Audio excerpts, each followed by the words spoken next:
ئیمانداران هەر کاتێ بوومە لەرزە بوو لە ئەسنای بوومە لەرزە ئێمە چی بکەین؟ پێغەمبەری نازدار صلی الله عليه وسلم فەرمێ ئیذا رأيتم آية فاسجدوا خۆرگیرانە مانگیرانە زیلزالە ئەمانەت بینی یەکسەر نوێش بکە.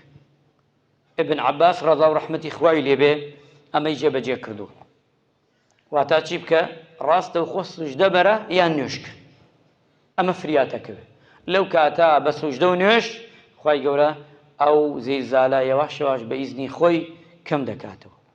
یان پێغەمبەری نازدار فەرموویەتی صلی الله عليه وسلم بوومە لەرزە بوو چی بکەن؟ فافزعوا إلى ذكر الله تعالى بچن یادی خوا بکە ذکری خوا بکە.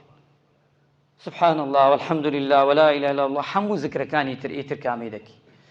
ئەمجا والدعاء دوعا بکە بپاڕێەوە لە ئەستایەوە نەک تەقە بکە عاسمانە. لا ئێمە ئەم عادەتە ناشرینە ئەمانە ناڵێ نەک هاوار و قیژە و ناڵە پێویست ناکا بەمە. چارەسەری ئەسەح ئەوەیە کە تۆ نوێشکەی سوژدە بەری و ذکری خوا بکەی و دوعا بکەی و ئیستیغفاری خوا بکەی پەشیمان بیتەوە. ئەم پێنج دانەیە کە پێغەمبەری خوا ئەمرمان پێ